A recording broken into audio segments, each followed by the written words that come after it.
Good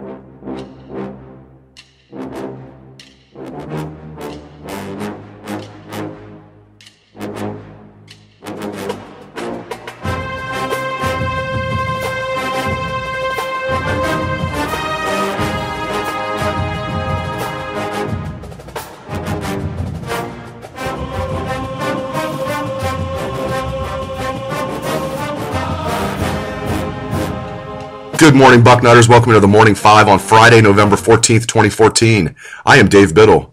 We've been hearing all week that Ohio State will likely be playing in the snow when they face off against Minnesota tomorrow in Minneapolis. However, looking at the latest forecast this morning, meteorologists are now calling for dry conditions throughout the game. It'll be cold, very cold. 23 degrees at kickoff, 24 degrees when the game ends. But again, snow is no longer in the forecast, and it won't be very windy. So I don't think the conditions will affect Ohio State all that much. Looking at the point spread of this game, it opened with the Buckeyes being favored by 14 points last Sunday. Then by Monday, it dropped to 12.5 points.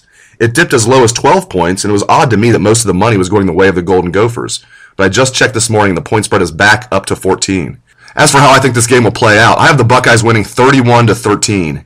Minnesota has a good running game, a good offensive line, a good tight end, and a solid defense.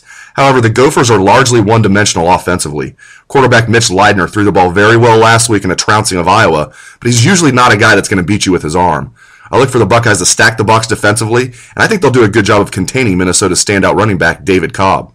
Now let's bring in our Alex Gleitman and go in-depth on recruiting. Alex is going to break down how he thinks Ohio State will close out its 2015 recruiting class. The Buckeyes currently have 20 commitments, and many of you are wondering which recruits will finish out Ohio State's class. Alex, the floor is yours. Urban Meyer and his staff are coming down the home stretch, and they're looking to finish a class strong, a class currently ranked 8th overall in the 24/7 composite rankings.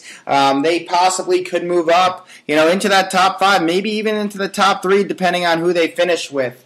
Looking at some of the needs, you just got to start with running back. The Buckeyes are going to look to bring in one player in this class, and right now their top target remains Damian Harris from Kentucky. It's a battle between the Buckeyes and Wildcats. A lot of people are ready to concede him down to Lexington. I've spoken to people close to the Ohio State staff, and they certainly are not in that camp. They think they still have a good shot at Harris, as do many of the recruits who have spoken to him, such as Torrance Gibson, Justin Hilliard, Jay Sean Cornell. They all still think Ohio State is very much in the thick of things for Damian Harris. So keep an eye on that situation. But if Harris does choose to go to Lexington and play for Mark Stoops, Michael Weber, a current Michigan commit, is one to watch. If Ohio State makes a push, I think they can definitely land him, as well as L.J. Scott, an in-state player committed to Michigan State. He's slated to potentially make a trip to Columbus for the Ohio State-Michigan game on November 29th with his mother. So look out for that one. And then a dark horse candidate there, Jordan Scarlett, out of St. Thomas Aquinas in Fort Lauderdale, Florida. If he is willing to leave the Sunshine State, the Buckeyes certainly could be an option.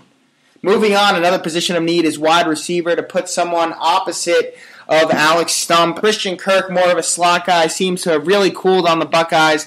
Lawrence Cager is someone who has a 93% crystal ball to Ohio State. I personally have him going to Notre Dame at this time. I have some intel that tells me right now he feels Ohio State may have too many receivers on its roster, as well as with Stump coming in, for his liking. Another player I would say to watch is Van Jefferson, currently committed to Georgia. Barton Simmons brought it up a few weeks ago that Van could be visiting Ohio State, potentially for the Michigan game. Keep an eye to see if that happens. Word we're hearing is that Van, he always grew up liking the Buckeyes. We're hearing he's liking what he sees out of J.T. Barrett. And if an official visit happens, you have to watch that situation, as at one time, Van was almost, what you could consider as close to a lock to Ohio State as possible. Some things happen behind the scenes. But yeah, it's really a situation to watch. Offensive line, they're looking to add more players in this class. Matthew Burrell and Brandon Bowen are the two most likely, and I see both of them in this class when push comes to shove. Andre James, Joshua Boko, and Isaiah Prince are other candidates, but I think Burrell and Bowen will be the two guys in this class. Defensive line, I think they'd like to add a tackle and maybe an elite end if they could get one. At tackle, Neville Gallimore, someone I have crystal ball to Ohio State. He's going to be making a trip, an official visit to see the Buckeyes on November 29th against Michigan. Right now, Florida State and Ohio State are battling that one out, and I think at the end of the day, he'll stay a little bit closer to home. He's from Canada, and go with Ohio State following that visit. Christian Wilkins is another outstanding player who's in that mix at defensive tackle. Right now, Ohio State seems to be picking back up momentum, but I think Penn State is still the team to beat. And then finally, the last player at defensive tackle, Raekwon Williams out of Chicago, a guy with a Michigan State offer and Iowa offer. Those are the two schools right now competing for him. But word on the street is if Ohio State were to miss on Gallimore and Wilkins and move on Williams, that they could certainly land him in this class. And then at defensive end, you have a couple of long shots in Josh Sweat, Terry Beckner, and Porter Gustin. I don't see any of those guys ending up in this class, but certainly names to watch moving forward.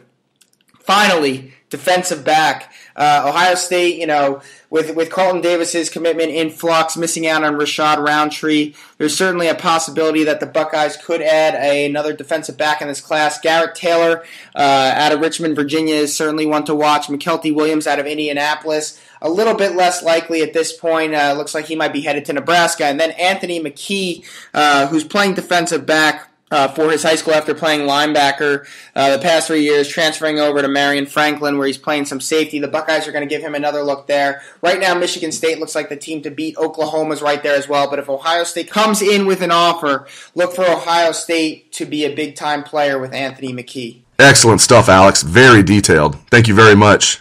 One final item real quick for the listeners. The Ohio State men's basketball team tips off its regular season tonight at home against UMass Lowell. The game will begin at 7:05 and it will be broadcast by BTN+. BTN+ is only available via the internet and you have to pay $9.95 to watch.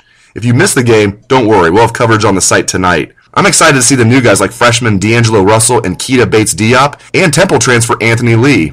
I'm also intrigued to see the improvement in the seniors such as Sam Thompson and Shannon Scott. This won't be a close game tonight. UMass Lowell was 10-18 last year in their first season competing at the Division I level. However, tonight will still give us a chance to see what the Buckeyes look like, and it's fun to know that hoop season is upon us. Ohio State is ranked 20th in both the AP and coaches polls. I think Thad Matta has a top 15 team on his hands this year that will challenge for the Big Ten championship. Wisconsin is the preseason favorite, but I think the Buckeyes will be very good this season, could win the league. Thanks again to Alex Gleitman. Thanks to all the listeners out there. I hope you have a great weekend. Take it away, best damn band in the land.